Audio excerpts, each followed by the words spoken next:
बिस्मिल्लाहिर्रहमानिर्रहीम। ऐ मुझे देखने वाले अल्लाह के बंदो, ऐ मोहम्मद के उम्मतियों, ऐ मुस्कुराहटें बिखेरने वालों, माफ़ करने वालों, बर्दाश्त करने वालों, अपने मुल्क का, अपनी कौम का, अपने मज़हब का दिफ़ा करने वालों, समंदर पार पाकिस्तानियों और दिल के करीब रहने वालों, अंदरून मुल्क और बैरून मुल्क देखने वाले तमाम पाकिस्तानियों को अदनान गफ़ार का मोहब्बत भरा सलाम। पाकिस्तान की नेशनल सिक्योरिटी पॉलिसी डॉक्यूमेंटेड हो चुकी है। ये बातें आप बड़े दिनों से सुन रहे होंगे, 2-3 दिन से बड़े लोगों ने आपको नेशनल सिक्योरिटी पॉलिसी के हवाले से बताया भी होगा। बहुत से लोगों ने बड़े बड़े अच्छे तबसरे भी पेश किए होंगे। बहुत से लोगों ने बहुत से लोगों से ये भी आपने सुना होगा कि नेशनल सिक्योरिटी जो है वो कितने साल बाद मुरतब दी गई है, नेशनल सिक्योरिटी, कौमी सलामती होती क्या है। ये सारी बातें आपने सुनी होंगी, इसके सारे एस्पेक्ट्स भी आपने देखे होंगे, सुने होंगे, फैक्ट्स पे बात भी सुनी होगी। लेकिन मेरा जैसे कि आपको पता है कि हमेशा से ज़रा हट के एक पॉइंट होता है, तो आज हम डिस्कस करेंगे कि पहले तो ये देखेंगे नेशनल सिक्योरिटी पॉलिसी होती क्या है, और ये इतने सालों के बाद, यानी कि 70-74 साल जो है, हम लोग पता नहीं मरुंडे खाते रहे हैं, या पता नहीं हम छाबियाँ बुनते रहे हैं, या पता नहीं हम क्या भंग पी के सोए रहे हैं कि इतने सालों के बाद हमारे लीडरान को या हमारे मुक़्तदर जो हल्के हैं उनको ये ख्याल आया कि यार नेशनल सिक्योरिटी पॉलिसी जो है वो इस मुल्क की होनी चाहिए। चलें, देर आए दुरुस्त आए, वो पंजाबी में कहते हैं डुल्ले बेरां दा कुछ नहीं गया। चलें देखते हैं कि national security policy basically start कब हुई थी और अब ये आगे क्यों मुरतब हुई है और ये डॉक्यूमेंटेड क्यों हो गई है। 1969 में सबसे पहले जनरल याहिया खान जो है ना, उन्होंने नेशनल सिक्योरिटी के हवाले से ये प्लान दिया था। सबसे पहले उन्हें लगा कि पाकिस्तान में जो किसी किस्म का है वो डिफेंस के हवाले से और दिफाई मामलात के हवाले से या किसी भी हवाले से कोई तहफ़्फ़ुज़ होना चाहिए, इसकी एक नेशनल सिक्योरिटी होनी चाहिए, इसकी हमें अशद ज़रूरत है। लेकिन वो डॉक्यूमेंटेड नहीं हो सकी, क्योंकि जब भी पाकिस्तान में मार्शल लॉ लगा है या फ़ौज की क़यादत आई है, जो कि 3-4 मार्शल लॉ इस मुल्क में लगे हैं, तो तब लोग यही समझते हैं या इदारे यही समझते हैं कि चूँकि सिक्योरिटी का मामला फ़ौज तक है तो फ़ौज ही इसमें सारा किरदार अपना अदा करे, तो इट्स ओके, वो नेशनल सिक्योरिटी के हवाले से कुछ लाए अमल इख्तियार कर लेते हैं। अदरवाइज़ इसके अलावा कोई इस पर प्रॉपर जो है वो अमल दरामद नहीं होता रहा। उसके बाद भुट्टो साहब की हुकूमत आ गई, पीपल्स पार्टी की। पीपल्स पार्टी वाले वैसे भी लेफ्टिस्ट हैं, सेकुलर जो है वो माइंड रखते हैं। उनको लगा कि डिफेंस के हवाले से या सिक्योरिटी के हवाले से सिर्फ फ़ौज के मामला थे, यही इनको सॉर्ट आउट करे, तो उन्होंने भी कोई खातिर खा इस पर इकदाम नहीं किए। उसके बाद मार्शल लॉ आ गया। जनरल परवेज़ मुशर्रफ ने सबसे पहले जो है वो नेशनल सिक्योरिटी पॉलिसी पर सिग्नेचर किया और उसको डॉक्यूमेंटेड किया। इस हवाले से तब भी लोगों का रद्द अमल ऐसा ही था कि फ़ौज आई है, चूँकि मार्शल लॉ लगा हुआ था, उन्होंने सबसे पहला जो काम फ़ौज का काम ही, उनकी तो खैर रगों में, वर्दी में, उनके उठने बैठने में, हर मामले में सिक्योरिटी ही कंसीडर करती है, तो इसलिए उसको भी कोई खातिर खा जो है वो पजीराई नहीं मिल सकी।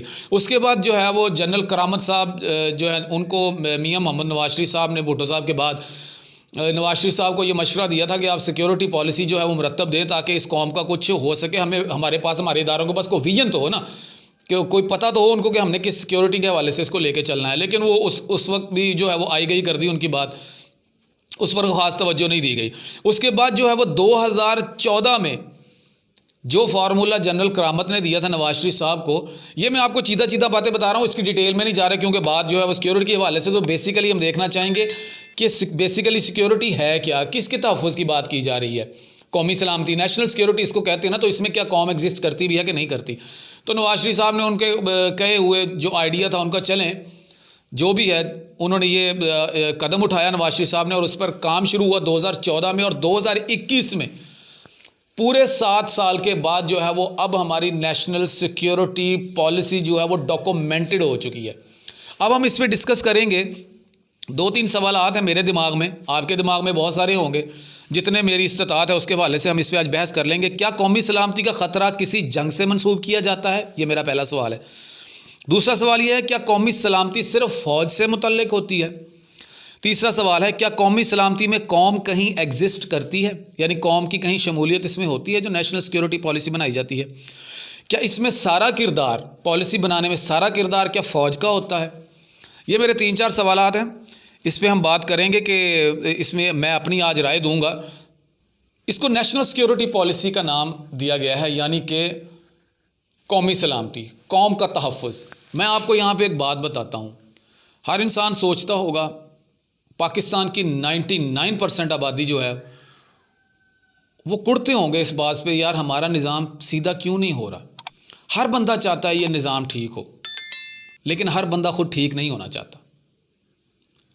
यही सर्दियाँ हैं, सर्दियों की सख्त रातों में 9-10 बजे जब हम लोग कंबलों में बैठे होते हैं, हीटर के सामने हाथ सेक रहे होते हैं और मूंगफलियां खा रहे होते हैं, तो कानों में कपकपाती हुई नन्ही सी आवाज़ पड़ती है, गरम आंडे।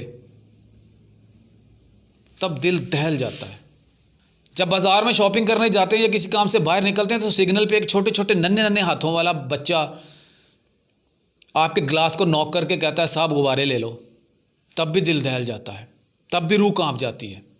जब किसी होटल में खाना खाने जाते हैं तो बर्तन धोने की छनकार से सीना छलनी हो जाता है, और जब पता चलता है ना कि चाय पीने वाले कप से छोटे छोटे हाथों से वो इन करप्ट लोगों के पेटों से बड़े बड़े बर्तन बर्तन धोने वाले बच्चे होते हैं मासूम। जब मैं रात को कभी किसी लाहौर की सड़क पर निकलता हूँ और रात के 10-11 बजे जब अकेली लड़की रक्षा के इंतज़ार में खड़ी होती है तो उसके अंदर क्या हलचल चल रही होती है कि मैं आंखें बंद करूं और अपने घर पहुंच जाऊं। ये सारी बातें मैंने आपको इसलिए बताई हैं कि आज तक किसी ने इस तबके के बारे में नहीं सोचा। ये जो हमारे दानिश्वर मीडिया पे बैठते हैं, बसद एहतराम हमारे बुजुर्ग हैं सारे, ये जो जितने भी माशाल्लाह बड़े बड़े दानिश्वर बैठते हैं, ये जो किताबें लिखते हैं। मैं एक डॉक्यूमेंट्री देख रहा था, कोई फॉरेन एम्बेसडर था, सफ़ीर था पाकिस्तान में, वो अपनी फैमिली के साथ पाकिस्तान में शिफ्ट हो गया और मुस्लिम हो गया, कलमा पढ़ लिया उसने। तो लोगों ने उससे पूछा कि तुम क्यों मुसलमान हो गए, इस पाकिस्तान में तुम आए हो, क्या तुमने ऐसा देखा कि तुम यहीं पे रह गए हो और फैसला कर लिया मैं इसी मुल्क में रहूँगा और मैं जनाब मुसलमान भी हो गया हूँ। ऐसी कौन सी चीज़ है जिसने तुम्हें मुतासर किया? उसने कहा मुझे पाकिस्तान के इन्वायरमेंट ने मुतासर किया, मुझे पाकिस्तान के लोगों ने मुतासर किया। वो कहता आपको कैसे पता चला? कहता जब मैं इधर आया तो मुझे पता चला। लेकिन हम लोगों का ये तरीकाकार है कि जब भी हम किसी मुल्क में जाते हैं तो सबसे पहले हम जाके पता करते हैं कि भाई किसी लाइब्रेरी का पता बता दो हमें।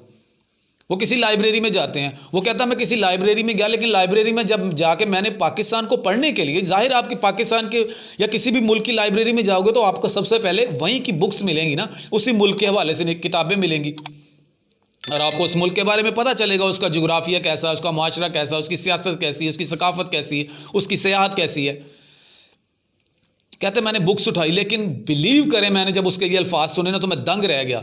और उसने भी यही कहा कि मैं सरप्राइज हो गया जब मैं कोई भी बुक उठाई, या तो वो किताब तासुब ज़दा होती थी, यानी किसी शख्सियत के बारे में बुग़्ज़ पे लिखी होती थी, या रियासत का तासुब या बुग़्ज़ होता था जिसके हवाले से ये लिखी जाती थी, या उसमें किसी तबके को प्रमोट किया जाता था, या लिबरलिज़म को, या किसी कम्युनिस्ट, या इस तरह का कोई अपना मंतक पेश किया जाता था। मैंने ऐसी कोई भी बुक नहीं देखी जो इस मुल्क की तरक्की, इस मुल्क की खुशहाली, इस मुल्क के लोगों की कुर्बानी, इस हवाले से कोई बुक लिखी गई हो।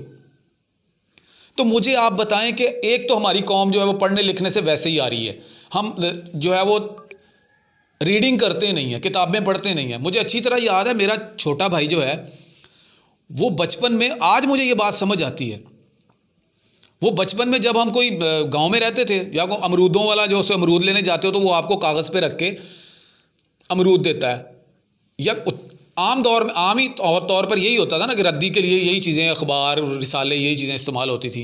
और नीडो का डब्बा आता था, उसमें से कहानी निकला करती थी हर नीडो के डब्बे में से। तो जब भी हमने अमरूद वगैरह लेने तो उसने अमरूद खाने के बाद वो जो पेपर बचता था ना, मैं आपको अपने छोटे भाई की बात बता रहा हूँ, जो पेपर बचता था वो पेपर पढ़ने लग जाता था, चाहे उस पर जो भी लिखा हो वो पढ़ के फेंक देता था। हम उसका शुगर लगाते थे, मजाक उड़ाते थे, यार ये क्या बात हुई।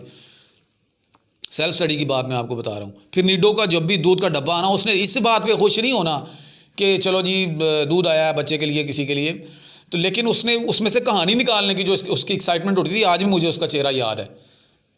लेकिन आज हालात के चक्की में ऐसा पिस गया है, ऐसा बिजी हो गया है, माशरे ने उसको ऑटोमेटिकली उस डगर पे चला दिया है जो कि माशरे की इस वक्त की रूह बनी हुई है। सेल्फ स्टडी और रीडिंग और ये और सब कुछ भूल चुका हुआ है। तो हम लोग जिन्होंने कभी किताब को वैसे ही नहीं देखा था सारी ज़िंदगी, वो इन किताबों की तरफ कैसे आएंगे? आज खूनी रिश्तों से भी लोगों को तहफ़्फ़ुज़ नहीं है। इकॉनमी के हवाले से तहफ़्फ़ुज़ दूर दूर की बात है, कौम की सलामती, कौमी सलामती की ये सिक्योरिटी की डॉक्यूमेंटेड हुई है, तो इसमें कौम एग्जिस्ट करती है क्या? हम तबकात में बटे हुए हैं, उनको हवा देने वाले बहुत से फितना परवर लोग इधर हर अच्छे इदारे में बैठे हुए हैं। यहाँ बच्चों का तहफ़्फ़ुज़ नहीं है, यहाँ औरतों का तहफ़्फ़ुज़ नहीं है, इवन यहाँ मर्दों का तहफ़्फ़ुज़ नहीं है। औरतों का भी इस्तेमाल किया गया, मर्दों का भी इस्तेमाल किया गया गलत। कौन इस औरत को औरत बनाएगा? वो औरत जिसके कदमों में अल्लाह ने जन्नत रखी है। कौन इस माशरे के मर्दों को लगाम डालेगा जो कि अपनी मर्दानगी की आड़ में न जाने पता नहीं क्या क्या करते फिर रहे हैं। इस चीज़ का सेहरा दो ही लोगों पे जाता है ना, या तो उस्ताद पे जाता है या फिर हुक्मरानों पे जाता है। हुक्मरानों ने आज तक इस बात के बारे में सोचा ही नहीं, और जो सोच रहा है उसको यहूदियों का एजेंट और पता नहीं क्या क्या कुछ कह रहे हैं। उसने दरख्तों की भी बात तक कर दी है कि हमारी आने वाली नस्लों के लिए, हर बात आने वाली नस्लों के लिए, हमारी यूथ को, हमारी जवान नस्ल को बताया जाए कि नबी करीम सल्लल्लाहु अलैहि वसल्लम की सीरत क्या थी, उन्होंने ज़िंदगी कैसे गुजारी, कैसे उन्होंने कुछ सालों में जो है वो सहाबा इकराम को या अपने लोगों को, अपने जो मातहत लोग थे उनकी ऐसी तरबियत की कि उन्होंने पूरी दुनिया में इस्लाम फैला दिया। किरदार दिखाया, किरदार बनाए जाते थे। यहाँ पे क्या होता है कि एक आदत बन चुकी है कि इधर से सुनी बात को चढ़ा दिया, कोई तस्दीक नहीं, कोई तहकीक नहीं। तो पहली दफ़ा पाकिस्तान में अब विजन दिया गया है, कौमी सलामती की जो पॉलिसी बनाई गई है उसमें एक विजन दिया गया है कि भाई एजुकेशन की सिक्योरिटी भी होगी, तालीम की सिक्योरिटी। ये जो स्कूलों में, सिंध के स्कूलों में, पंजाब, जनूबी पंजाब के स्कूलों में जो डंगर माल बांधा हुआ है, इन्होंने भेड़ बकरियां उधर चर रही हैं, कोई दीवार नहीं है, कोई क्लास नहीं है, बच्चों को कोई तालीम नहीं दी जाती। वही बच्चे फिर होटलों पे, वर्कशॉपों के काम करने पे डाल दिए जाते हैं। वालिदैन की भी मजबूरी है। तो एजुकेशन की पॉलिसी भी मुरतब की गई है, इकॉनमी की पॉलिसी भी मुरतब की गई है, फूड सिक्योरिटी की पॉलिसी भी मुरतब की गई है। मेन थीम इसका ये रखा गया है कौमी सलामती पॉलिसी का कि हमने आम आदमी को तहफ़्फ़ुज़ देना है। इस मुल्क में आम आदमी को जब तहफ़्फ़ुज़ दिया जाएगा तब ये मुल्क तरक्की करेगा। बहुत बर्दाश्त कर लिया इस कौम ने एलीट सोसाइटी को, और एलीट ने भी बहुत खून जो है वो चूस लिया, हड्डियों का गुद्दा तक जो है वो खा गए, चमड़ी भी नहीं छोड़ी इस मुल्क की। लेकिन अब वक्त आ गया है कि इस कौम के तहफ़्फ़ुज़ के हवाले से पॉलिसी मुरतब दी जाए और इसको चलाया जाए। हर इदारे में अच्छे बुरे लोग बैठे होते हैं, लेकिन जो बुरे लोग थे उनका पीरियड मुझे लगता है कि ख़त्म हो चुका है। मेरा ईमान है, मेरा ये तवक्कुल है अल्लाह की ज़ात पर कि अब ये मुल्क चलने की डगर पे, तरक्की की डगर पे चढ़ चुका है। अब अच्छे लोग, चाहे वो 10% थे पहले और 90% बुरे लोग थे, अब 90% लोगों का ज़वाल शुरू हो चुका है। और उन 10% जो इस इंतज़ार में बैठे थे, वो ब्यूरोक्रेट, वो CSP ऑफिसर, वो सारे लोग जो मेहनत करके मुकाबले का इम्तिहान दे के मेरिट पे एड़ियाँ घिसा के अपनी जो कुर्सियों पर बैठे थे, उस मुल्क की खिदमत करने के लिए आए थे ना, उनका वक्त अब शुरू हो चुका है। अब वो शेर हो जाएं, अब वो दिलेर हो जाएं। अब कुदरत ने भी करवट ले ली है। अब इस मुल्क की खिदमत का वक्त शुरू हो चुका है। हमें ताने दिए जाते हैं कि तुमने इस मुल्क के लिए क्या किया, जब किसी को समझाया जाए कि भाई ये वाला काम ना करो। कम से कम अगर हमने अच्छा नहीं किया तो हमने इस मुल्क का अल्हम्दुलिल्लाह बुरा भी नहीं किया। और अब अच्छा करने वालों का टाइम शुरू हो गया है, और इन फितना परवर और बुग़्ज़ रखने वाले लोगों का बुरा टाइम शुरू हो गया है। तो तहफ़्फ़ुज़ के हवाले से पूरी कौम को मेरी तरफ से ख़ास तौर पर बहुत बहुत मुबारक हो। पाकिस्तान की इस्टेब्लिशमेंट, पाकिस्तान के इदारे अल्हम्दुलिल्लाह जो है वो अब एक किरण जो है वो नज़र आ गई है रोशनी की, और अल्हम्दुलिल्लाह उसको पकड़ लिया उन्होंने। और गाहे बगाहे आहिस्ता आहिस्ता कोई भी जो रिफ़ॉर्म होती है, कोई भी जो इस्तिलाहात होती हैं, वो देसी दवाई की तरह काम करती हैं। अंग्रेज़ी दवाई वाला दौर ख़त्म हो चुका है। इधर आपने टैबलेट ली, इधर आपने डोज ली, और सडन आपको जो उसका रिएक्शन मिल गया और फ़ौरन जो है वो आप रिकवर होना शुरू हो गया। देसी दवाई ज़रा टाइम लेती है, कड़वी भी होती है, तकलीफ़ भी देती है, लेकिन वो होती देर पा है। और अब देर पा होने का, देर पा असर का काम जो है वो शुरू हो चुका है अल्हम्दुलिल्लाह। और बड़ी खुशी हुई है कौमी तहफ़्फ़ुज़ के हवाले से। अब इंशाअल्लाह इस पे आपको आइंदा आने वाले दिनों में इसका जो है वो नतीजा आपके सामने आएगा। इसके अलावा और एक दो टॉपिक्स ऐसे हैं जिन पे इंशाल्लाह बात करेंगे, जो नवाज़ शरीफ साहब के आने के हवाले से बड़ी डिस्कस आजकल चली हुई है। टॉक शोज़ पे बैठे हुए जितने भी हमारे माशाल्लाह सहाफ़ी हैं, अलंबरदार हैं सहाफ़त के, उन्होंने आज सुबह शाम से यही जो है वो शोर मचाया हुआ कि नवाज़ शरीफ साहब आ रहे हैं, जा रहे हैं, डील हो गई है। इस पर भी इंशाल्लाह नेक्स्ट वीडियो में बात करेंगे। इसके हवाले इमरान खान साहब ने अल जज़ीरा को जो इंटरव्यू दिया था, उस पर बैनुल अक़वामी जो लोग हैं पूरी दुनिया से, जो मुस्लिम कम्युनिटी है, यूथ स्पेशली, उनका क्या रद्द अमल रहा, इस पे भी इंशाल्लाह बात करेंगे। अपना और अपने चाहने वालों का ख्याल रखिएगा।